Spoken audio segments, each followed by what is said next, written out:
جی بسم اللہ الرحمن الرحیم، الصلاۃ والسلام علی رسول الکریم۔ السلام علیکم ورحمۃ اللہ وبرکاتہ۔ مجھے امید ہے کہ میری آواز آ رہی ہوگی آپ لوگوں کو۔ جی وعلیکم السلام، آ رہی۔ وعلیکم السلام ورحمۃ اللہ۔ جیسا کہ مراد بھائی نے تعارف کرایا کہ آج کی نشست ہماری ہوگی ڈاکٹر صبا محمود صاحبہ کی کتاب religious difference a secular age کے حوالے سے۔ سیکولرزم کے حوالے سے کتاب کا چناؤ کرنے کی ایک وجہ، جیسے کہ فاؤنڈیشن کے تعارف میں بھی آیا کہ ہم ان مباحث کے اوپر بات کریں جو آج اسلامی فکر کو درپیش ہیں، تاکہ ان کے جو دعوے ہیں ان کو ہم اچھی طرح جان سکیں اور پھر ان کے بارے میں کوئی رائے قائم کر سکیں، اور اگر کسی اور بحث کے دوران ان کے اوپر بات ہو تو ہمیں اس کے تمام مالہ و مالہ تمام پرو اینڈ کونس کا پتہ ہو، پھر ہم اس کے اوپر بات کر سکیں علی سبیل البرہان۔ تو ایک چیز میں واضح کرتا چلوں کہ میری اس نشست کے بارے میں انڈرسٹینڈنگ یہ ہے کہ ایسا میں کوئی اس موضوع کے ایکسپرٹ نہیں ہوں، لیکن میری انڈرسٹینڈنگ یہ ہے کہ اس نشست کے حوالے سے کہ ہم اس طرح کی بار بار نشستیں کریں، اور جو احباب نے مختلف چیزوں پہ مطالعہ کیا وہ اپنا حاصل مطالعہ شیئر کریں، اس سے نئی کتابوں کا تعارف ہوگا، اور اس طرح آپ کے سوالوں سے میری سمجھ میں کی تکثیر ہو وہ بھی واضح ہوگی، اور آپ لوگوں کو بھی اندازہ ہوگا کہ جس نے کتاب نہیں پڑھی ہوئی اس کو بھی اندازہ ہوگا کہ اس موضوع پہ اس طرح کے لٹریچر موجود ہے، تاکہ وہ اس کو پڑھ کے مزید اپنی سمجھ کو بہتر کر سکے، اور ان مباحث سے جب آئندہ اس کو پالا پڑے تو وہ اس کو بہتر جانکاری حاصل ہو اس کو۔ ان مباحث کو جاننے کی ضرورت جیسے کہ اس کتاب کے عنوان سے ظاہر ہے کہ religious difference in secular age, ہم جانیں، ہم اس کو تسلیم کریں یا نہ کریں، ہم اپنی مملکتوں میں جو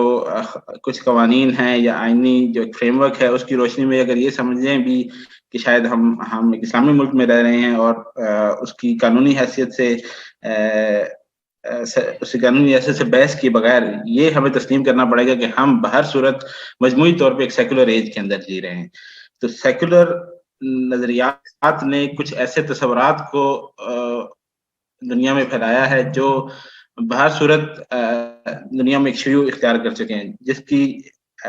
جس کو ہم جس طرح اس کے ساتھ ہمارا پالا پڑتا ہے، ہم دیکھیں کہ بعض دفعہ خاص سیکولرزم یا خاص وہ موضوعات جو سیکولرزم جس کو ظاہری طور پہ موضوع بناتا ہے وہ زیر بحث نہیں ہوتے، ہم اپنے بڑے مخصوص حالات یا مخصوص انداز میں اپنی مثال کے طور پہ اپنی فقہی کچھ قانونی بحث شریعت کی روشنی میں کچھ کر رہے ہوں، تو وہاں بھی ہمارے یہاں بعض متجددین آج کے دور میں مثال کے طور پہ وہ سیکولرزم کے روشنی میں جو نظریات پھیلے ہیں ان کو اس طرح پریزنٹ کرتے ہیں کہ شاید یہ آفاقی حقیقتیں ہیں۔ اس لیے ہمیں سیکولرزم کو جاننا ضروری ہے، تاکہ ہم جب ان کے ایسے تصورات سامنے آئیں یا کسی اور بحث کے اندر وہ اس کے نتائج میں جو چیزیں سامنے آئی ہیں ان کو آفاقی حقیقت کے طور پر پیش کریں تو ہم اس کو چیلنج کر سکیں، یا کم از کم ہم اس کے ساتھ بحث کر سکیں کہ یہ جو آپ جس چیز کو آپ ایک آفاقی حقیقت کے طور پر پیش کر رہے ہیں اس کے اندر تو یہ مسائل ہیں، یا اس کے اوپر ان چیزوں پہ بحث ہو سکتی ہے، لہٰذا اس کو بنیاد بنا کے باقی چیزوں کو اس کے ٹیمپلیٹ میں فٹ کرنا یہ کوئی بہت فطری بات نہیں ہے۔ تو ہم اس کتاب کی طرف چلتے ہیں۔ یہ کتاب بنیادی طور پہ اس کتاب کے 5 چیپٹرز ہیں، ایک انٹروڈکشن ہے اور انٹروڈکشن کے بعد 5 چیپٹرز ہیں۔ جو باقی 5 چیپٹرز ہیں ان کو مصنفہ نے 2 ابواب میں تقسیم کیا ہے، 2 پارٹس میں تقسیم کیا ہے۔ کتاب کے 2 انٹروڈکشن ہے، اس کے بعد 2 حصے ہیں۔ پہلے حصے کے اندر 2 چیپٹرز ہیں جس کے اندر بنیادی طور پہ انہوں نے سیکولرزم اور ریلیجیس ڈفرینس کے اعتبار سے جو مختلف نظریات ہیں ان کا مشرق وسطیٰ اور خاص طور پہ مصر میں ان کی آمد، کیونکہ یہ کتاب بنیادی طور پہ 3 سال کے فیلڈ ورک کی بیس پہ لکھی گئی ہے جو مصر میں ہوا تھا، لہذا اس کے اندر مصر کی مثالیں موجود ہیں۔ لیکن جہاں جہاں ایسے کسی سیکولرزم کے اوپر زیادہ بڑی بحث کے دوران اگر مصر کے مخصوص حالات کے اوپر کوئی اعتراض ہو سکتا ہو تو اس کو بھی مصنفہ نے زیر بحث بنایا اور بات کی کہ کس طرح مصر کے مخصوص حالات کی روشنی میں اگر انہوں نے بات کی ہے، اس سے کوئی نتیجہ نکالا ہے، اس کے اوپر جو سوال اٹھتے ہیں ساتھ ساتھ انہوں نے اس کا جواب دینے کی کوشش کی ہے۔ تو جو پہلا حصہ ہے اس کے اندر اس تاریخی تناظر کو انہوں نے سامنے رکھا ہے جس کے اندر یہ نظریات یا جو سیکولرزم یا سیکولر پالیٹکس جس طرح چلتی ہے، سیکولر گورننس جس طرح کام کرتی ہے، اس کے اندر جو تصورات ہیں وہ کس طرح مشرق وسطیٰ میں آئے، ان کے اوپر انہوں نے بحث کی، اس کے تاریخی پس منظر کو ظاہر کیا. اور جو دوسرا حصہ ہے کتاب کا جس کے اندر جب 3 ابواب ہیں، اس کے پہلے 2 ابواب میں انہوں نے 2 مظاہر کو لیا ہے جن کے حوالے سے انہوں نے اپنے انٹروڈکشن کے اندر جو ایک بنیادی طور پہ ایک مسئلہ بیان کیا تھا اس کو کوالیفائی کرنے کی کوشش کی ہے. اس میں جو 3 ابواب میں سے پہلے ابواب کے اندر انہوں نے فیملی لا اور ریلیجیس انیکوالٹی کا جو ایک تصور ہے اور اس کو میٹیگیٹ کرنے کی جس طرح کوشش کرتا ہے سیکولر پالیٹکس، اس کو جس طرح میٹیگیٹ کرنے کی کوشش کرتی ہے، اس کے اوپر بحث کی ہے. اور دوسرے باب کے اندر سول انیکوالٹی کے اوپر بات کی، اور اس میں خاص پہلے باب کے اندر انہوں نے جس طرح کتاب کے بیشتر حصے میں قبطی عیسائیوں کے معاملے کو لے کے اس ساری چیز کا جائزہ لیا ہے. چوتھے باب کے 5واں باب ایک طرح سے باقی کتاب سے قدرے ہٹ کر ہے کہ اس کے اندر پولیٹیکل سیکولرزم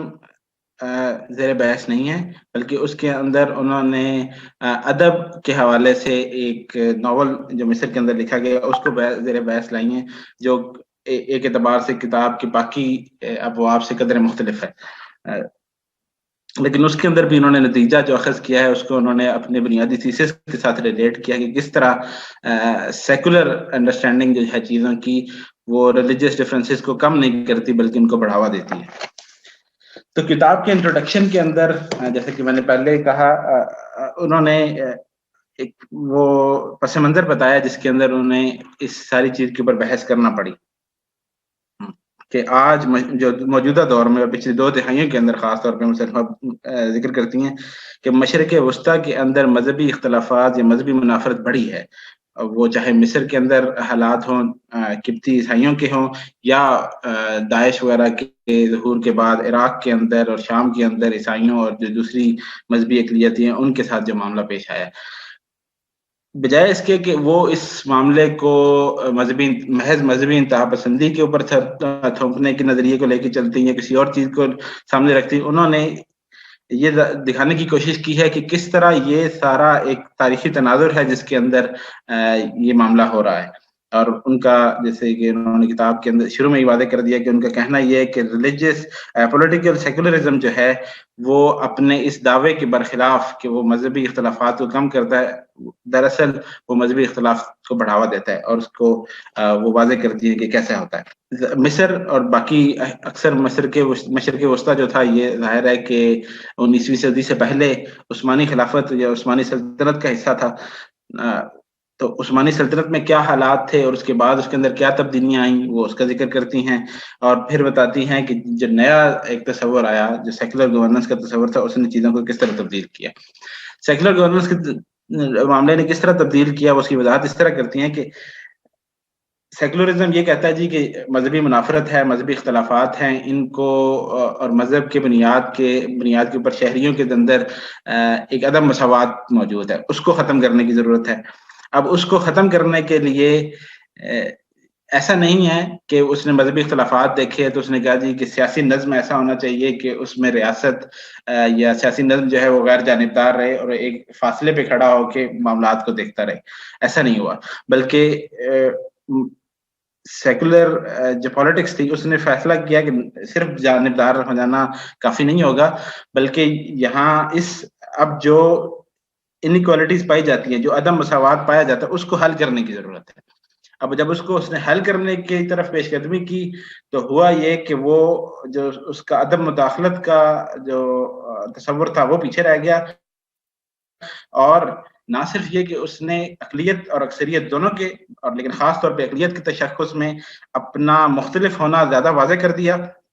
جس کی خاص طور پہ آگے وہ مثالیں بھی دیتی ہیں جس کا ذکر میں کرتا ہوں ابھی.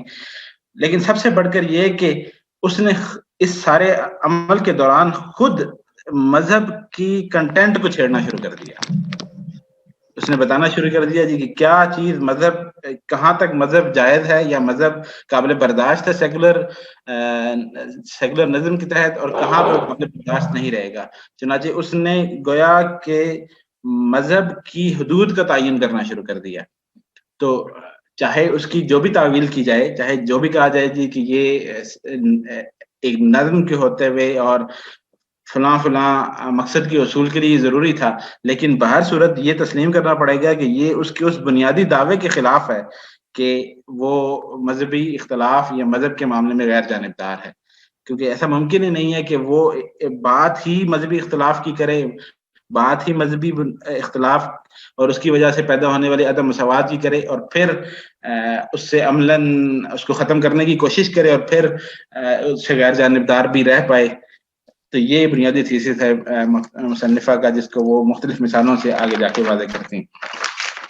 اس کے اوپر ایک اعتراض مصنفہ کہتے ہیں کہ ایک اعتراض یہ ہو سکتا ہے کہ دیکھیں جی, مصر جو ہے وہ سیکولرزم کی کوئی اچھی مثال نہیں ہے, اور اس پہ دو اعتبار سے بات ہو سکتی ہے. ایک یہ جی کہ سیکولرزم مکمل نہیں ہوا وہاں پہ, سیکولرزم کا پروسیس شروع ہوا تھا, لیکن مختلف وجوہات سے تاریخ کے اندر مختلف تبدیلیاں, تاریخی طور پہ سیاسی طور پہ ایسی تبدیلیاں آئیں کہ وہ پورا سیکولرزم مکمل نہیں ہو سکا. اور دوسری یہ کہا جا سکتا ہے کہ وہاں پہ اگر سیکولرزم رہا بھی تو وہ آمرانہ نوعیت کا تھا, وہ صحیح معنوں میں لبرل سیکولرزم نہیں تھا. لہٰذا یہ ایک اعتراض ہو سکتا ہے. وہ خود ذکر کرتی ہیں کہ ان کے تھیسس پہ یہ اعتراض ہوگا کہ یہ جس سیکولرزم کی مثال کو آپ بنیاد بنا کے سارا جائزہ لے رہی ہیں وہ کوئی اچھی مثال نہیں ہے. تو وہ اس کے جواب میں کہتی ہیں جی کہ یہ درست ہے کہ جب بھی ہم کسی سیکولرزم یا سیکولرزم کے کسی بھی مثال کو سامنے رکھیں گے تو اس کی خاص اپنے حالات ہوں گے, اس کی اپنی تاریخ ہوگی, اس کی اپنی تفصیلات ہوں گی, لیکن اس ریٹرک کے پیچھے کچھ بنیادی اصول ہیں جو یا کچھ بنیادی خصائص ہیں سیکولرزم کے جن کو چھپایا نہیں جا سکتا. چنانچہ جب اگلے ابواب میں مثالیں واضح کرتی ہیں تو ساتھ وہ یورپ کی مثالیں دیتی ہیں کہ دیکھیں یورپ میں بھی یہ ہو رہا ہے, یورپ میں اس طرح کے معاملات چل رہے ہیں. لہٰذا یہ کہنا کہ یہ ایک اچھی مثال نہیں ہے, تو اگر اچھی مثال کے طور پہ ذکر کیا جائے تو یورپ کی مثالیں عام طور پہ ذکر کی جائیں گی, تو وہ بتاتی ہیں کہ یورپ کے اندر بھی انڈر لائنگ پرنسپلز یہی تھے یا بنیادی عوامل وہی تھے جس نے سیکولرزم کے طریقہ کار کو یا سیکولرزم نے جس طرح وہاں پہ عمل پذیر ہوا اس کی وجوہات یا اس کے بنیادی تصورات وہی تھے. پھر اس کے اوپر ایک اعتراض یہ بھی ہو سکتا ہے کہ دیکھیں جی, مصر کے اندر تو اسلام جو ہے وہ ایک اس کو اسٹیٹ ریلیجن کے طور پہ تسلیم کیا گیا ہے. اس طرح کی یہ جو مثالیں ہیں جو مصر کے ساتھ مصر کی مثال کے اوپر جو اعتراضات ہیں, اس کو ہم اپنے تناظر میں بھی پاکستان کے اندر رہتے ہوئے بھی اور بعض دوسری مملکتوں کے اندر بھی اسی کو تقریباً وہی عامل وہاں پہ بھی موجود ہے, تو وہاں پہ ہم ان کے ساتھ مصنفہ نے اس کو مصر کے حوالے سے ذکر کیا, لیکن ہم ان کو باقی چیزوں کے ساتھ بھی ریلیٹ کر سکتے ہیں, جس کو ہم آگے ڈسکشن کرتے ہیں تو اس میں مزید چیزیں واضح ہوتی جائیں گی. تو ایک اعتراض یہ ہے جی کہ وہاں پہ تو وہ باقاعدہ اسٹیٹ ریلیجن ہے, تو پھر آپ کیسے کہہ سکتے ہیں کہ سیکولرزم وہاں پہ اس کو سیکولرزم کی مثال کے طور پہ کیسے کوٹ کرتے ہیں. تو مصنفہ اس کے جواب میں کہتے ہیں کہ مصر میں اسٹیٹ ریلیجن کے طور پہ اسلام کو مانے جانے کے باوجود وہاں پہ قوانین عملی طور پہ فرینچ کوڈز کی ہی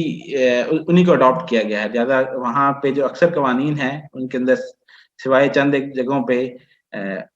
یا سوائے ایک آدھی ایکسیپشن کے, جس کا خاص طور پہ پورے باب میں آگے جائزہ لیں گے جو کہ فیملی لاز ہیں, اس کے علاوہ عملاً سارے قوانین جو ہیں وہ سیکولر نوعیت کے ہیں, وہ سیکولر نوعیت کے ہیں. اور جہاں پہ ایک ایکسیپشن ہے یعنی کہ فیملی لاز, وہاں بھی مقصود شریعت کی سپریمیسی سے زیادہ ایک میجورٹی کی آئیڈینٹی ہے,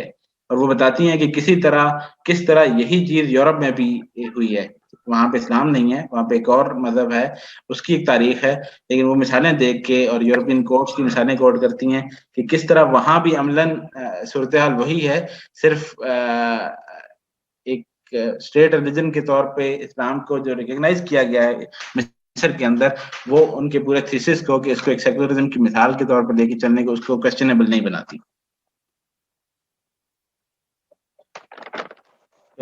باقی مثالیں تو بعد میں ذکر کرتی ہیں, لیکن انٹروڈکشن میں بھی وہ ایک مثال ذکر کرتی ہیں کہ European court of human rights میں ایک کیس گیا جہاں پہ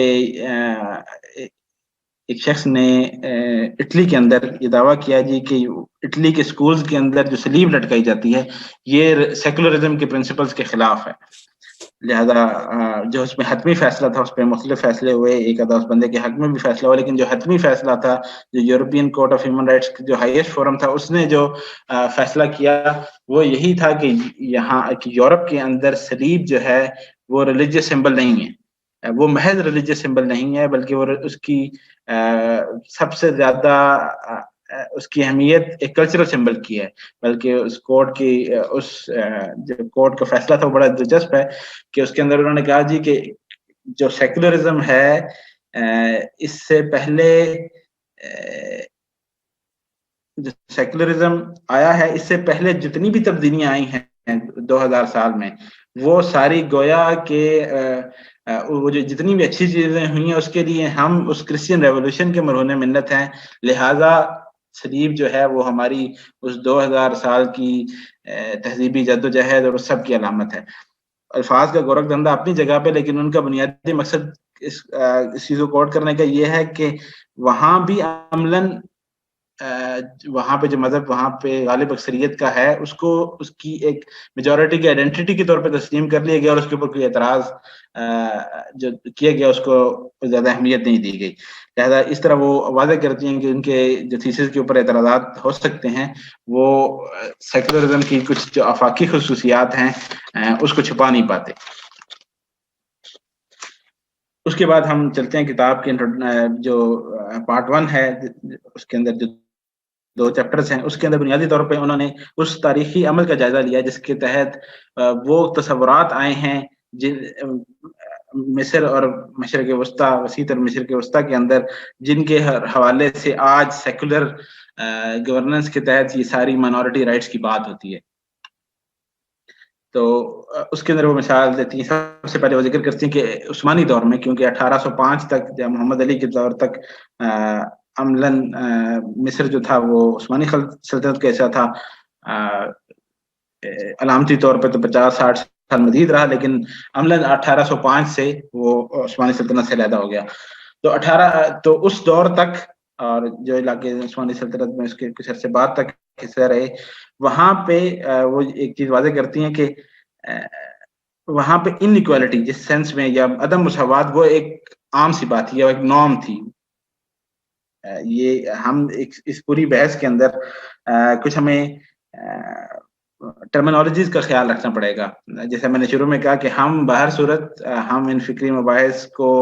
میں دلچسپی رکھنے کے باوجود ان کے اندر جو مسائل ہیں ان سے واقف ہونے کے باوجود بدقسمتی کے ساتھ ہم ایک ایسے ماحول میں ہیں کہ جس کے اندر سب سے کسی بھی چیز کچھ اصطلاحات استعمال ہو جاتی ہیں، ان کے کچھ بڑے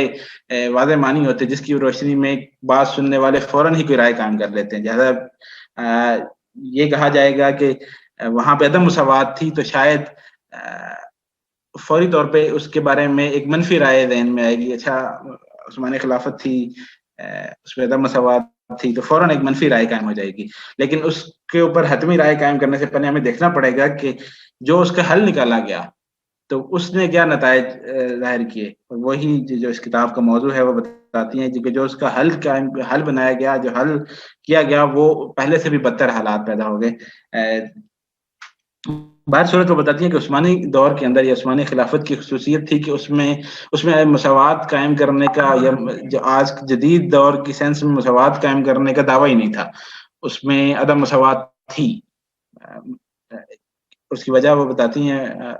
کہ اس کے حوالے سے جو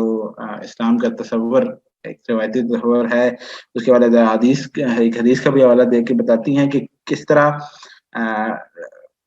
عثمانی سلطنت کے اندر یہ طے تھا کہ اسلام ہی کی حاکمیت ہوگی، اسلام ہی برتر ہوگا۔ لہذا اگر اس میں کوئی قبطی عیسائی تھے یا دوسرے عیسائی تھے یا کوئی یہودی تھے یا کوئی بھی تھا، وہ بہر صورت یہ تصور ہی نہیں تھا کہ ان کو مسلمانوں کے برابر سمجھا جائے، یا وہ ایک مساوات کا ایک بات تھی ہی نہیں کہ اس کی پیروی کرنے کی کوشش کی جائے، یا وہ ایک اینڈ ان سائٹ تھا ہی نہیں کہ کوئی اس کے لیے کوشش کرتا۔ لیکن ساتھ وہ یہ بتاتی ہیں کہ اس سارے چیز کے باوجود عثمانی جو تھے وہ جو ان کے دور کے اندر جو واقعی ہی مذہبی اقلیتیں تھیں ان کے حق میں وہ بہت نرم گوشہ رکھتے تھے، ان کے ساتھ نرمی کا برتاؤ تھا اور ان کے ساتھ کوئی زیادتی نہیں ہوتی تھی، کسی قسم کے مسائل نہیں تھے۔ تو عثمانی دور کی خصوصیات یہ تھیں کہ عثمانی کسی بھی اقلیت کے ساتھ جو معاملہ کرتے تھے وہ 3-4 مختلف چیزوں کو سامنے رکھے کرتے تھے، جس میں سب سے بنیادی یہ تھا کہ جب وہ علاقے فتح ہوئے تو اس وقت مسلمانوں نے مفتوحین کے ساتھ کن ٹرمز پہ معاہدہ ہوا، اگر اس کے بعد کوئی معاہدہ ہوا یا صلح ہوئی یا فتح ہوئی یا فتح کے دوران یا فتح کے بعد ان اقلیتوں کے ساتھ کیا بنیادی اصول طے پایا تھا۔ چنانچہ اس کا نتیجہ یہ ہوا کہ جو پرانی ایک انڈرسٹینڈنگ تھی، پرانی ایک نارم تھی، وہ ساری ڈسٹرب ہوئی اور اب اس ویسٹرن تصورات آئے محمد علی کے دور میں، اور اس کے بعد ایک ریلیجیس ایکوالٹی کا ایک تصور کہ جی تمام مذاہب، تمام افراد جو مختلف جن کی جو مرضی ریلیجیس افیلیشن ہو ان کو برابر تصور کیا جانا ہے، برابر کے شہری ہونے چاہیے۔ اس کی روشنی میں وہ جو پرانا سسٹم تھا، جو پرانا ایک ترتیب تھی، وہ ساری ختم ہو گئی، لہذا اب نئے تصورات کی روشنی میں اقلیتوں کا اور جو میجورٹی تھی ان کا آپس میں تعامل شروع ہوا، تاکہ ان کے اندر ریاست اس اعتبار سے شریک بن گئی کہ ان کے اندر اب برابری لانے کی کوشش کرے گی۔ یہ مصر کے اندر 1805 سے شروع ہوا سلسلہ، اور اسی طرح کا پریشر عثمانی خلافت یا عثمانی سلطنت کے اوپر بھی بڑھتا رہا، یہاں تک کہ 1856 کے اندر وہ خط ہمایوں یہ ایک امپیریل ڈکری جاری کی گئی، جس کی روشنی میں ریلیجیس بیسڈ جتنی بھی تفریق تھی وہ ساری ختم کر دی گئی، لہذا اب اہل ذمہ کا جو تصور تھا وہ ختم ہو گیا، اہل کتاب کے حوالے سے جو لوگوں کی ریکگنیشن تھی اہل ذمہ کی کیٹیگری کے اندر وہ ساری ختم کر دی گئی، لہذا اب اس کے بعد پولیٹیکل ایکوالٹی کا تصور آیا کہ تمام مذاہب کے ماننے والوں کو ایکول فوٹنگ پہ رکھا جائے اور ان کو ان کے اندر برابری لانے کی کوشش کی جائے۔ لیکن اس کا ایک نتیجہ تھا، اس کا نتیجہ یہ تھا کہ پچھلے جو ایک نظم تھا، جب عثمانی دور کے اندر جو پہلے ایک نظم تھا، اس کے اندر جو اس طرح کی کمیونٹیز تھیں، جو خاص طور پہ جو قبطی عیسائی تھے، جو کہ ہماری مصنفہ کے زیادہ معاملہ جن کا زیر غور ہے، کیونکہ ان کی ایک اچھی خاصی تعداد تھی اور مصر میں ہی تھی، لہذا ان کو ایک طرح کی ایک طائفے کے طور پہ ایک آزادی حاصل تھی، ان کا اپنے مذہبی رہنما تھے جن کے اپنے معاملات کو آزادی سے دیکھتے تھے۔ اب کیونکہ سب برابر ہو گئے تو لہذا ان کو جو خصوصیات حاصل تھی وہ ختم کر دی گئیں، یا کم از کم قانونی طور پہ ختم کر دی گئیں۔ جو ان کو خصوصیات حاصل تھی وہ تو ختم کر دی گئیں، لیکن جو ان کو برابری ملنی تھی وہ تو ظاہر ہے کہ ایک قانون یا ایک جو قانونی یا سیاسی نظم کے حوالے سے معاملہ تھا وہ تو یکلخت ختم کر دیا گیا ایک سلطان کے حکم سے، لیکن جو معاشرے کے اندر جو تبدیلیاں آنی تھی وہ تو ظاہر ہے کہ ایک حکم سے نہیں آنی تھی، اگر وہ آتی بھی تو ان کو ایک ٹائم لگنا تھا، لہذا اس کے فوراً بعد ایک نئی طرح کی بے چینی پیدا ہوگی ان اقلیتوں، مذہبی اقلیتوں کے ہاں جو مصر اور مصر کے علاوہ جو عثمانی سلطنت کے اندر موجود تھیں۔ اب اور پھر ان کو احساس ہوا کہ جو ہماری کمیونل آٹونومی تھی، جو ایک طائفے کے طور پہ ہمیں کچھ خصوصیات حاصل تھیں، ان کے کھو جانے سے ہم زیادہ نقصان ہوئے، کیونکہ جو برابری کا تصور تھا وہ تو فوری طور پہ سامنے نظر نہیں آ رہا ہے۔ یورپی اقوام نے اس سارے سلسلے میں بظاہر تو وہ شخصی آزادی کے تصور یا مذہب کے بنیاد پہ جو تفریق نظر آ رہی تھی، جس کو برا سمجھتے تھے، اس کو ایڈریس کرنے کی کوشش کر رہے تھے، لیکن ساتھ ساتھ ان کے کچھ سیاسی مقاصد بھی تھے، اور وہ سیاسی مقاصد اس نوعیت کے تھے کہ وہ عثمانی سلطنت کو زیر کرنا چاہتے تھے، لہذا انہوں نے اب یہ جو نئی سچویشن پیدا ہوئی اس کو بنیاد بنا کر عثمانی سلطنت کے اندر مسائل کھڑے کرنا شروع کر دیے۔ اس کے اندر ایسا ہوا کہ مذہبی منافرت پھیلی، بعض جگہوں پہ فسادات ہونے شروع ہو گئے۔ جب یہ فسادات ہوئے، مذہبی مسائل پیدا ہوئے، تو اس کے نتیجے میں انہوں نے کیا کیا کہ انہوں نے عثمانی سلطنت کے حوالے سے ایک تصور بڑھانا شروع کیا کہ یہ جو پہلے سے بھی موجود تھا، لیکن کیونکہ 19ویں صدی میں بعض ایسے معاہدات ہوئے جس کے اندر یورپ اور عثمانی سلطنت بعض جگہ پہ برابری پہ بیٹھتے تھے، بعض جگہ پہ جیسے افریقہ کے معاملے کے اوپر جب ایک یورپ کے اندر بون کانفرنس ہوئی کہ جی افریقہ کے لوگ جو ہیں وہ پیچھے رہ گئے ہیں، بستی اور جنوبی افریقہ کے لوگ، لہذا ان کو یورپ کے لوگوں نے اپنے اوپر ایک مورل رسپانسبلٹی سمجھا، تو اس کے اندر عثمانی سلطنت بھی شامل تھی. اگرچہ وہ ایک تاریخ ایک علیحدہ موضوع ہے کہ عثمانی سلطنت کا تعامل جو اس کے زیر اثر علاقے رہے افریقہ کے، اس ارینجمنٹ کے تحت ان کے ساتھ عثمانی سلطنت کا معاملہ کیا رہا اور باقی سلطنتوں کا معاملہ کیا رہا. لیکن نقطہ یہ ہے کہ ابتدائی طور پہ عثمانی سلطنت ان لوگوں کے ساتھ ان تصورات کے اندر یا جو ایک انٹرنیشنل ارینجمنٹ ہو رہی تھی ان کے اندر شامل تھی. لیکن یہ جو مائنورٹیز کا کوشچن پیدا ہوا، اس سے اندرونی طور پہ عثمانی سلطنت کے اندر جو ایشوز کھڑے ہوئے ان کی بنیاد کے اوپر اختلافات بڑھے، اور انہوں نے پھر عثمانی سلطنت کو عملاً اس سارے انٹرنیشنل ارینجمنٹ سے باہر کر دیا. جب اس کو آٹومنز کو سارے ارینجمنٹ سے باہر کر دیا گیا، تو جو انٹرنیشنل لیول پہ ایک انٹرنیشنل لا ڈیولپ ہو رہا تھا، اس کے اندر مسلم سینسیبلٹیز تھی وہ عملاً بیچ میں نہیں ہیں، کیونکہ مسلمانوں کے جتنے بھی خطے تھے وہ یا تو باقاعدہ کالونیز تھیں، یا جو بظاہر کالونیز یا ڈائریکٹ کالونیل کنٹرول میں نہیں بھی تھیں، ان کی بھی انٹرنیشنل ریپرزنٹیشن جو تھی وہ یورپین پاورز کے تھرو ہی ہو رہی تھی. چنانچہ اس کا نتیجہ یہ نکلا کہ جو مذہبی آزادی کا جو تصور جو بین الاقوامی معاہدوں کے اندر سامنے آیا، وہ خاص تصور ہی تھا جو یورپ کے اندر مذہب کا یا مذہبی آزادی جن پہلوؤں کے اوپر اس کی رہنمائی سمجھی گئی صرف انہی کی حد تک آیا. چنانچہ جو آرٹیکل 18 ہے United Nations declaration of human rights, اس کے اندر جتنے بھی پہلوؤں پہ مذہبی آزادی اور اس کے حوالے سے بات ہو رہی ہے وہ انتہائی شخصی نوعیت کی ہیں. اس کے اندر کمیونل اعتبار سے جو آزادیوں کی ضرورت تھی اس کی کئی بات نہیں ہوئی، یا خالص Protestant Christian conception of religiosity جو تھا صرف اس کے دفاع کی بات تھی، اور یا اسی کو ہی ایک بین الاقوامی معاہدات کی صورت میں اس کی آزادی کا یا اس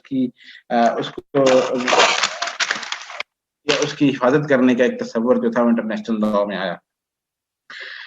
اب وہ جب ایک تصور آیا تو اس کی روشنی میں ہوا یہ کہ ساتھ ساتھ نیشن اسٹیٹ کا جو کانسیپٹ تھا وہ بھی بڑھتا گیا. یورپ کے اندر جو امپائرز موجود تھیں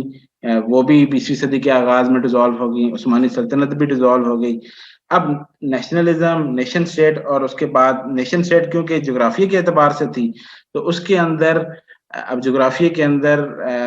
ظاہر ہے ایک جغرافیے کے اندر مسلمان بھی تھے، عیسائی بھی تھے، اس طرح کی اکثر جگہوں پہ معاملہ ہوتا رہا. تو اب وہاں پہ جو مذہبی اختلافات تھے اس کو ریزالو کرنے کا جو عثمانی ایک انداز تھا یا مسلمانوں کا جو انداز تھا وہ تو ختم ہو گیا. اب اس کے لیے ایک نیا سسٹم آ گیا جو ویسٹرن تصورات پہ بیسڈ تھا. اس کے لیے جو اب اصطلاحات استعمال ہوئیں جو کہ ہماری اس بحث کے لیے انتہائی اہم ہے، وہ تھی میجورٹی مائنورٹی کی ٹرمز، کہ ایک میجورٹی ہے ایک مائنورٹی ہے. اب یہ ٹرمینالوجی مصنفہ کہتی ہیں کہ یہ ٹرمینالوجی خود مذہبی اختلافات کو کبھی ختم کر نہیں سکتی، بلکہ کیونکہ یہ ہے ہی اب ایک نیشنل مائنورٹی کا تصور آ گیا کہ اب یہ فلانا طبقہ یا فلانا طائفہ یا فلانا گروہ جو ہے وہ ایک نیشنل مائنورٹی ہے. اب اس کے اندر ایک عجیب مخمصہ آ گیا. نیشنل مائنورٹی کی جو ٹرم ہے اس کے اندر خود نیشنل یہ ظاہر کرتا ہے جی کہ وہ ایک جو نیشنل اسٹینڈ کی تحت جو ایک پالیٹی ایک سامنے آئی ہے وہ اس کا حصہ ہے، اور مائنورٹی کے تصور نے یہ دیا کہ یہ جو ایک اجتماعی یا ایک اکثریت کا جو تشخص ہے اس سے ایک علیحدہ گروہ ہے. لہذا ان کی نفسیات کے اندر یہ چیز واضح بڑھ کے آ گئی کہ اب ہم کچھ مختلف ہیں. پہلے مذہبی اختلاف ایک نارم تھی، اب مذہبی اختلاف ایک پرابلم آیا جس کو سولوشن نکالنا ہے. اب اس پورے معاملے کو پریزنٹ ہی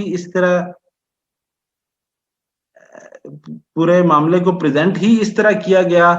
کہ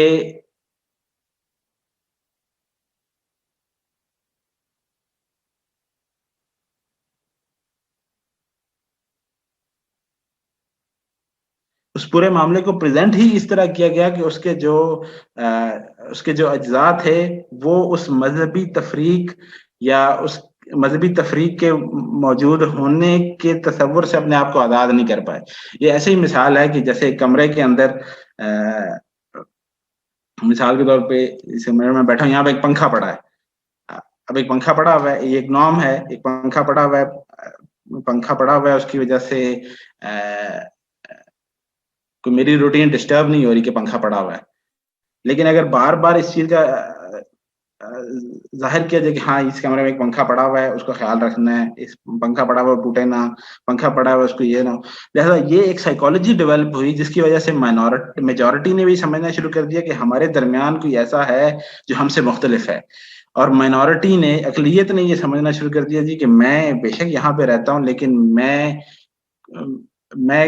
باقیوں سے ایک مختلف وجود رکھتا ہوں. لہذا اس ٹرمینالوجی میں جب بات ہوئی تو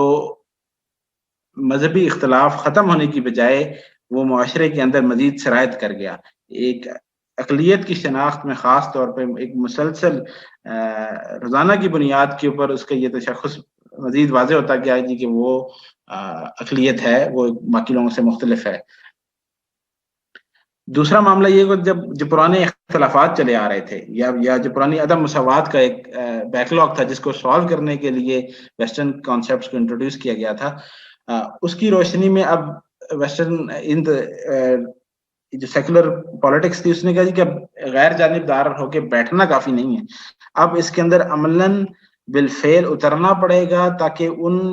چیزوں کو حل کیا جا سکے, ان عوامل کو ختم کیا جا سکے جس کی وجہ سے یہ ایک تفریق موجود تھی. جب اس نے وہ ان عوامل کے اندر بالفعل کودا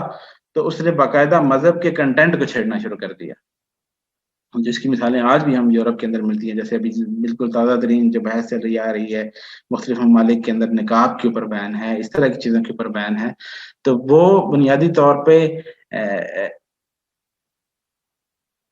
اسی وجہ سے ہے کہ وہاں پہ مائنورٹی سمجھتی ہے, ایک ہو سکتا ہے کہ ایک,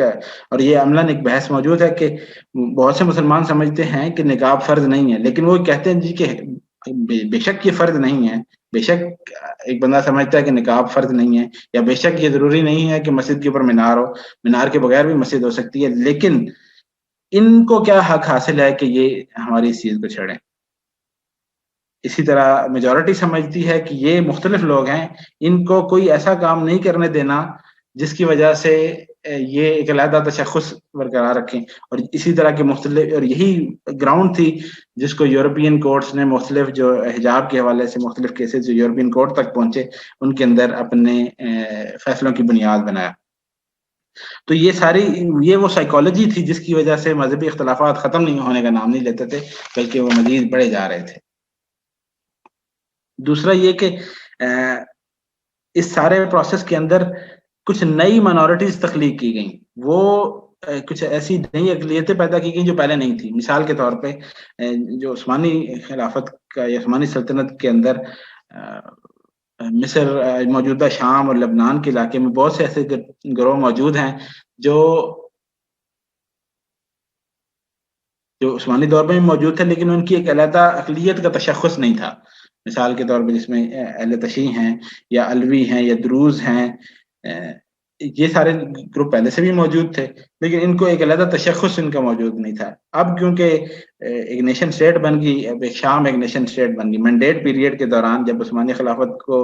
ڈیزالو کیا گیا اور جب بعد میں ان علاقوں کو ایک طرح کی آزادی دی گئی, اس کے درمیانی پیریڈ میں اب شام کی جو جغرافیائی حدود ہیں اس کے اندر پھر وہ سیکولر کانسیپٹ آیا جی کہ اچھا یہ وہ علاقے ہیں جہاں پہ ایک تاریخ ہے, جہاں پہ مذہبی اختلاف رہا ہے یا مذہب کی بنیاد پہ تفریق کی جاتی ہے. اب ہم نے ان کو مسئلہ حل کرنا ہے. اچھا مسئلہ حل کرنا ہے تو اچھا کون سے لوگ یہاں پہ موجود ہیں؟ ایک سنی مسلمانوں کی اکثریت ہے, باقی یہ شیعہ ہیں, یہ دروز ہیں, یہ اسماعیلی ہیں. لہذا ان کے نام سے ایک نئی مائنورٹی تخلیق کی, ان کی ایک نئی سائیکالوجی, نئے گروپس کے اندر یہ سائیکالوجی میں ڈالا گیا کہ تم باقی لوگوں سے مختلف ہو. مسائل حل تو کیا ہونے تھے, اس کی وجہ سے ان کا ایک تشخص ہمیشہ کے لیے بن گیا جی کہ ہم باقی لوگوں سے مختلف ہیں. چنانچہ جو مینڈیٹ پیریڈ تھا اس کے دوران نہ صرف یہ کہ عثمانی سلطنت کے اندر بلکہ اس دور کے یورپ کے اندر بھی یہ بحث چلتی رہی, اور خاص طور پہ اس میں یہودیوں کا مسئلہ سامنے آیا. یہودیوں کے سامنے بھی یہی سوال تھا کہ یا تو وہ یورپ کے اندر مکس اپ ہو جائیں, یورپ کے اندر اپنی علیحدہ شناخت, علیحدہ تشخص ختم کر دیں, یا اپنا علیحدہ تشخص ختم کر دیں, یا اپنی قومی ریاست بنا لیں. لہذا ایک ایکسٹریم سولوشن جو یہودیوں نے نکالا اس کے پیچھے بھی وجہ یہ تھی کہ ان کی سائیکالوجی میں ایک چیز ڈالی جا رہی تھی کہ اب اسپین کے اندر ہو یا جرمنی کے اندر ہو یا آسٹریا کے اندر ہو یا فلاں ملک کے اندر ہو، اب وہاں پہ تم ایک مائنورٹی ہو، تمہارا باقی لوگوں سے یہ فرق ہے، یا تو اس فرق کو ختم کر دینا چاہیے یا اب اس مائنورٹی میجورٹی ٹرمز کے اندر آ کے تم بات کرو. لہٰذا ایک بالکل آڈ سچویشن تھی جس کی تاریخی طور پہ بڑے گمبھیر قسم کے نتائج نکلے، اور ان مائنورٹیز نے پھر اپنے جو جس کے بس میں تھا اس نے اپنے حقوق کا دفاع کرنے کے لیے بڑے ریڈیکل سولوشنز نکالے. چنانچہ بہت سی مائنورٹیز، خاص طور پہ قبطی عیسائی، جن کو جو ہماری مصنفہ کے زیر غور رہا، ان لوگوں نے مائنورٹی یا اقلیت کا تصور اپنانے سے بڑی دیر جھجکتے رہے. انہوں نے اپنے لیے اقلیت کا تصور تسلیم نہیں کیا، اور اس کی وجہ یہ تھی کہ وہ سمجھتے تھے کہ ایک تو یہ کہ مصر کے اندر رہتے ہوئے قبطی اگر اقلیت کا تصور اپنے اوپر تھوپ لیں تو یہ ظاہر ہوگا کہ قبطی شاید کوئی باہر سے آئی ہوئی چیز ہیں یا مختلف ہیں. حالانکہ ان کا دعویٰ تو یہ تھا کہ یہ جو مسلمان ہیں جو فتوحات کے ذریعے آئے، ہم تو ان سے پہلے مصر کے باشندے ہیں. لہذا ان کی سائیکالوجی نے ان کو اس مائنورٹی کے تصور کو اڈاپٹ کرنے سے روکے رکھا، لیکن ایک عرصے تک. اس کے بعد کچھ تاریخی عوامل ہیں جن کا مصنفہ دوسرے باب میں ذکر کرتی ہیں کہ جس کی وجہ سے آخر کار وہ بھی مجبور ہوئے یا ان کی غالب اکثریت مجبور ہوئی کہ انہوں نے بھی اپنے آپ کو اقلیت کا تصور جو تھا وہ اپنے اوپر تھوپا، اور اس کے بعد اس اقلیت کا تصور اپنے اوپر پہن لینے کے بعد جو مسائل تھے ان سے نبرد آزما ہوئے.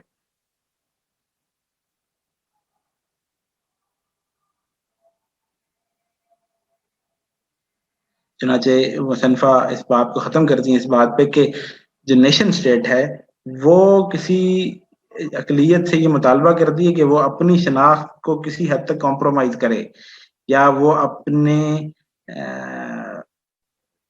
اپنے کچھ مفاخر پہ ضرور کمپرومائز کرے تاکہ اس کو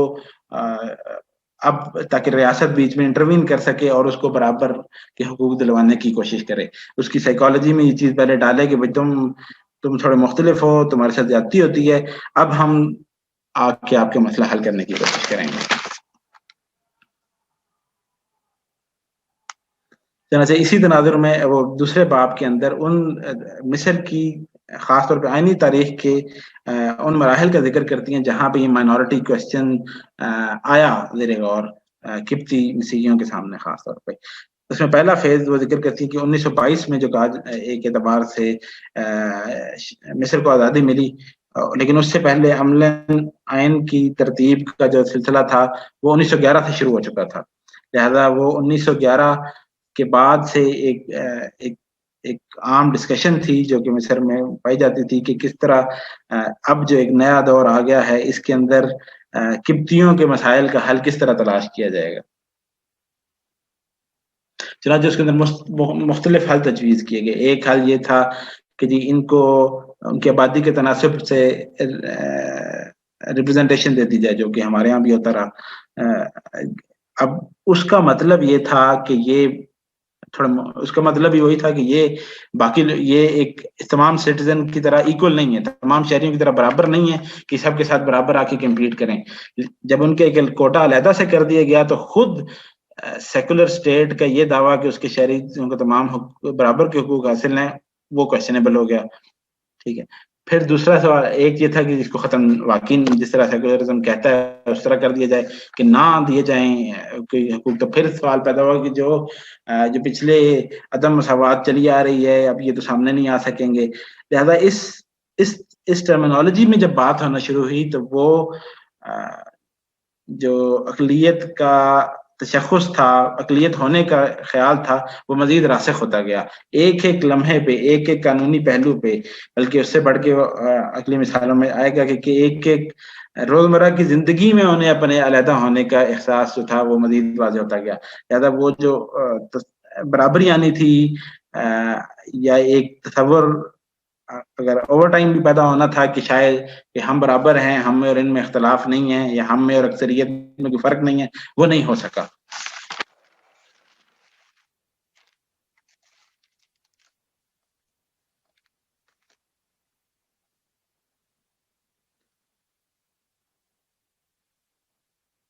چنانچہ جب 1952 میں ایک انقلاب آیا، ایک فوجی انقلاب آیا جس کے تحت جو برطانوی استعمار کی باقیات تھیں ان کو ختم کیا گیا. تو اس کے بعد جب آئین کی ترتیب شروع ہوئی تو اس میں پھر یہ سوال ایک دفعہ پھر سامنے بڑھ کے آیا کہ کس طرح جو مذہبی بنیادوں پہ عدم مساوات اس کو کس طرح ختم کیا جائے. لیکن اصل چیلنج یہ تھا جو آج تک موجود ہے اور جو مصنفہ کہتی ہیں کہ سیکولرزم کو ہمیشہ درپیش رہے گا، وہ یہ ہے کہ کس طرح یہ کام مذہبی اقلیت کے وجود کو اس کی ویکیبلری میں شامل کیے بغیر کیا جا سکتا ہے. مصنفہ بار بار ہر چیپٹر میں مثال دے کے ان مثالوں سے یہی واضح کرتی ہیں کہ ایسا عملاً ممکن نہیں ہے.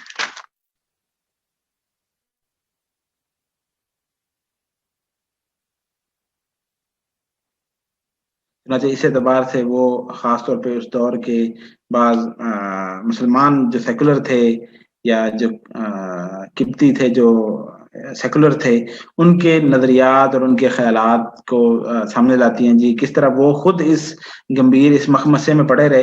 اور کوئی پریکٹیکل سولوشن ان سے نکالا نہیں جا سکا.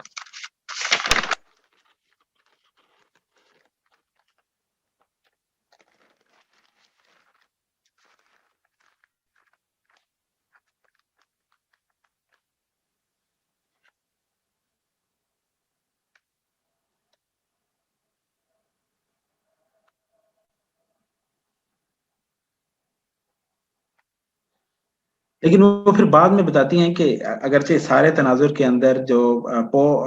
کاپٹک چرچ تھا اس نے اپنی پوزیشن وہی رکھی کہ اس نے مائنورٹی کی آئیڈینٹی اقلیت کی آئیڈینٹی کو اپنایا نہیں، بلکہ اس نے اہل کتاب کے عنوان کے تحت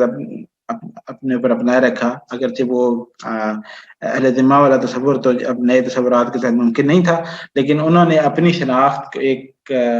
اہل کتاب کسی رکھنا کو پریفر کیا، نہ یہ کہ جی ہم برابر آ جاتے ہیں. اور اس کے بعد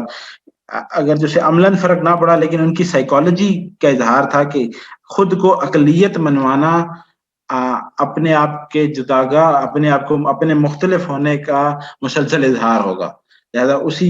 کا ایک پرتو تھا کہ انہوں نے جان بوجھ کے اپنے لیے اقلیت کا تصور جو کہ جدید تصور تھا اس کو اپنانے کی بجائے جدید دور سے پہلے اسے چلا آ رہا مذہبی اہل کتاب کا تصور مسلم معاشرے کے اندر یا مسلمانوں کے ساتھ رہتے ہوئے اپنے لیے اہل کتاب کی جو ٹیگ تھا اس کو اپنانے کی ترجیح دی. لیکن مصنفہ کہتے ہیں جی کہ 20ویں صدی کے آخر میں پھر کچھ ایسے عوامل آئے جس کی روشنی میں یہ مذہبی اختلافات والی بات جو تھی یہ زیادہ بڑھ کے سامنے آئی. اس میں ایک تو یہ تھا کہ گڈ گورننس کا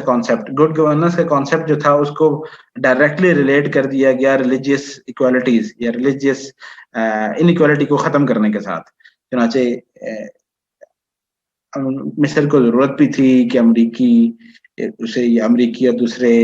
یورپی یا مغربی ممالک کی طرف سے ایڈ ملے، لہذا وہ مجبوراً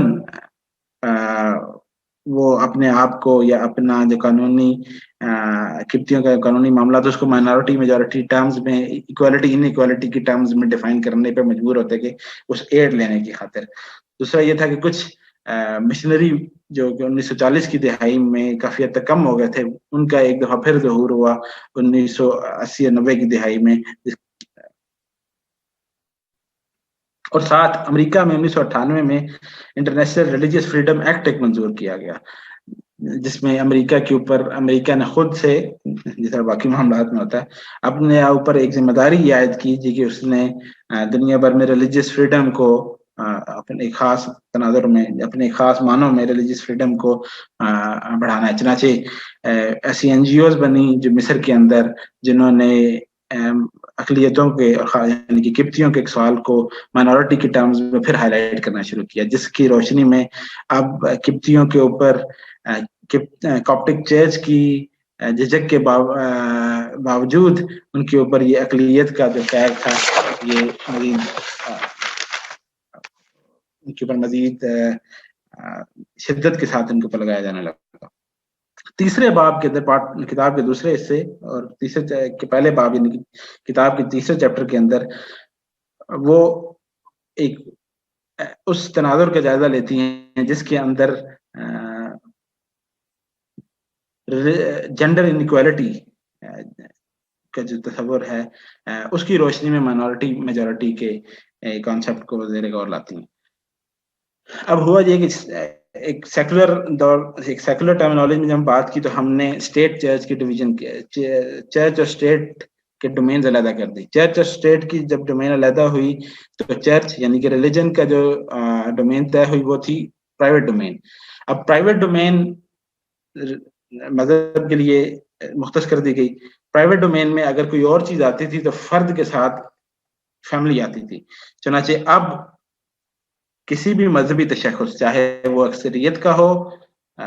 یا اقلیت کا ہو، اس کا پورا زور جو تھا وہ فیملی لا کے اوپر آ گیا. لہذا اب تمام تر زور اپنی ریلیجیس آئیڈینٹی کو برقرار رکھنے کا یا اس کے اظہار کرنے کا یہ تھا کہ فیملی لاز کو اپنے ایک خاص انداز سے اس کو اس طرح پریزرو کیا جائے کہ اس کے اندر اس کی مذہبی شناخت بڑھ کے سامنے آئے، کیونکہ یہی وہ ڈومین تھی جس کے اندر اب مذہب کا پورا تعامل ہو سکتا تھا. باقی جگہوں سے تو سیکولر کانسیپٹ کے تحت مذہب کو نکال دیا گیا، لہذا اب پورا زور جو تھا وہ فیملی لاز کے اوپر آیا. لیکن فیملی لاز کے اوپر آنے کے بعد اس میں پھر ایسے کئی معاملات آئے جس کی وجہ سے مائنورٹی میجورٹی کا جو فرق تھا وہ واضح ہونا شروع ہوا، یا وہ سائیکالوجی جو تھی وہ پھر انسٹیگیٹ ہوئی، اور بجائے اس کے کہ وہ اختلافات جو سیکولر دعویٰ تھا وہ ختم ہوتے، وہ مزید واضح ہونا شروع ہوئے.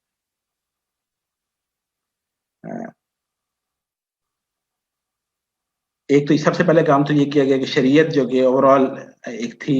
ایک پیراڈائم تھا پورا کالونیل دور سے پہلے، وہ سکڑ کر اب فیملی لا کی حد تک آ گیا. اب وہ فیملی لا کی حد تک آ گیا مسلمانوں کے اعتبار سے جو مصر کی میجورٹی تھی.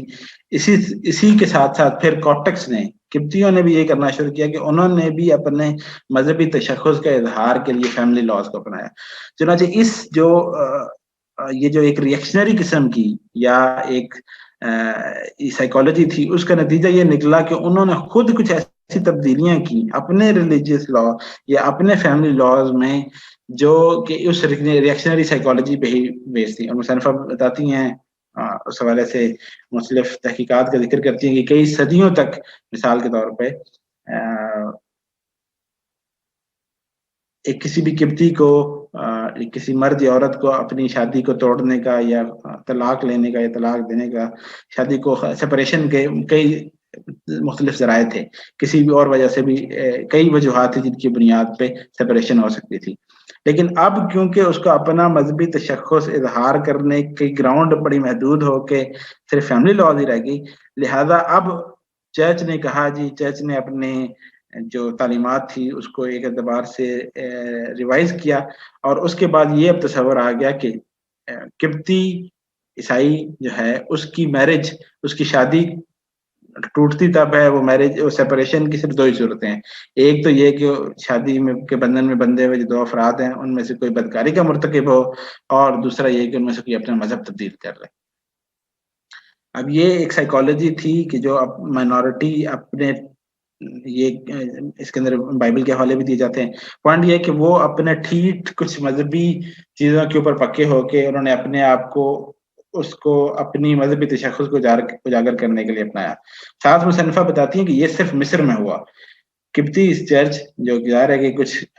جس طرح کہ مصر کی یا مشرقی وسطیٰ کے بے شمار لوگ جا کے امریکہ میں رہتے ہیں، تو وہاں پہ جو کاپٹک چرچ تھا، وہاں پہ جو کاپٹک انسٹیٹیوشنز تھے، انہوں نے اتنی سختی نہیں کی، یا وہ جو انہوں نے پہلے ریلیکسیشن دی ہوئی تھیں سیپریشن کے حوالے سے یا سیپریشن کے اور گراؤنڈز اکنالج کیے ہوئے تھے، وہ انہوں نے اب ختم کر دیے. وہ انہوں نے مصر کے اندر تو ختم کر دیے، لیکن باہر وہ چلتے رہے. مصر کے اندر وہ یہ دوبارہ بتاتی ہیں جی کہ مصر کے اندر اس کی وجہ یہ تھی کہ وہ ایک مائنورٹی سائیکالوجی ایٹ پلے تھی، مائنورٹی سائیکالوجی ایٹ پلے تھی، جس کی وجہ سے وہ اس طرح کے میں نے کام کرنا شروع. اس کا نتیجہ کیا نکلا، اس کا ہمارے مائنورٹی آئیڈینٹی یا مائنورٹی پرابلم پہ کس طرف روشنی پڑتی ہے. ایک طرف انہوں نے یہ کیا، اب جب کوئی اب اس کا نتیجہ یہ نکلا کہ اب اگر کوئی کاپٹک ایسا بندہ ایسی کسی مشکل صورتحال میں آیا اپنی ازدواجی زندگی میں، تو اس نے اس کا حل نکالا جی کہ وہ اپنے دین سے پھر جائے. چنانچہ ایسے کئی کیسز وہ کوٹ کرتی ہیں جس میں کاپٹک خواتین نے ایسی مشکل ازدواجی حالات سے نکلنے کے لیے مذہب تبدیل کیا اور کسی مسلمان سے شادی کر لی. اب جیسے ہی اس نے جب ایسے معاملات سامنے آئے اور وہ ہائی لائٹ ہوئے, میڈیا پہ ہائی لائٹ ہوئے, تو جو کاپٹک مائنورٹی آئیڈینٹی تھی وہ ہرٹ ہوئی اور اس نے ایک پورے ملک کے اندر ایک ہنگامہ کھڑا کر دیا جی کہ یہ دیکھیں یہ کیا ہو گیا, یہ جس طرح کے ہمارے ہاں بھی اس طرح کے سوالات, اس طرح کے معاملات آتے ہیں, لیکن وہاں پہ ایک بڑے اسکیل کے اوپر یہ معاملہ کھڑا ہوا. اب اسٹیٹ نے, جو سیکولر اسٹیٹ تھی, اس نے فوراً اس کو ایڈریس کرنے کی کوشش کی کہ یہ انکوالٹی کا ایک سائیکالوجی ڈیولپ ہو رہی ہے, میں نے اس کو کسی طرح ایڈریس کرنا ہے. جب اس نے اس کو ایڈریس کرنے کی کوشش کی تو اس میں ایک دو مثالوں میں ایسا ہوا کہ اسٹیٹ نے ڈائریکٹ انٹروین کر کے وہ خاتون جو اپنے خاندان والوں سے خاندان والوں سے مذہب تبدیل کرنے سے چھپ کے بیٹھی ہوئی تھی, اس کو تلاش کیا اور اس کو واپس کاپٹس کے سامنے یا اس کی پرانی فیملی کے حوالے کیا. اس کے بعد میں ایسا ہوا کہ ان خواتین نے آ کے کہا جی کہ ہمارے ساتھ تو ہمیں زبردستی لے جایا گیا تھا, یا ہم نے جہاں پہ اگر کسی کورٹ کے سامنے اپنی کنورژن کا بیان دیا تو وہ ہوش و حواس میں نہیں دیا, جس طرح کے کئی اس طرح کے معاملات میں ہوتا ہے. تو جب اسٹیٹ نے اس طرح انٹروین کیا تو پھر اسٹیٹ کے اوپر ایک اور اعتراض آیا بعض حلقوں کہ بھئی آپ تو ایکوالٹی کی بات کرتے تھے, آپ تو کہتے تھے کہ تمام افراد برابر, تو آپ نے اس کو ایک ڈفرینٹ انداز سے کیوں ٹریٹ کیا. یہ ایک خود اسٹیٹ کے لیے ایک تضاد تھا کہ وہ ایک طرف تمام افراد کی ایکوالٹی کی بات کرتی ہے اور دوسری طرف اگر ایک بندہ بادی نظر میں یا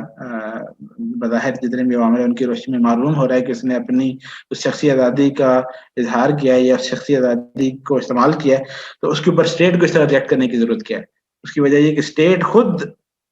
اپنے اوپر جو اس نے ایک تصور یا اپنے اوپر ایک ذمہ داری عائد کر لی ہے کہ وہ انیکوالٹی کو ختم کرے گی, اس کو جب کرنے کے لیے آئی ہے تو اس نے نہ صرف یہ کہ بعض کیسز میں اس نے ریلیجیس کنٹینٹ کو چھیڑا ہے, بلکہ یہاں پہ اپنے اس پرنسپل سے بھی آزاد ہوگی, کیونکہ سوسائٹی کے اندر کچھ ایسے پریشرز کریٹ ہوئے اس کو اپنی جس نے اپنے اوپر خود ساختہ ذمہ داری تھی اس کی روشنی میں اس کو اس طرح ریئیکٹ کرنا پڑا.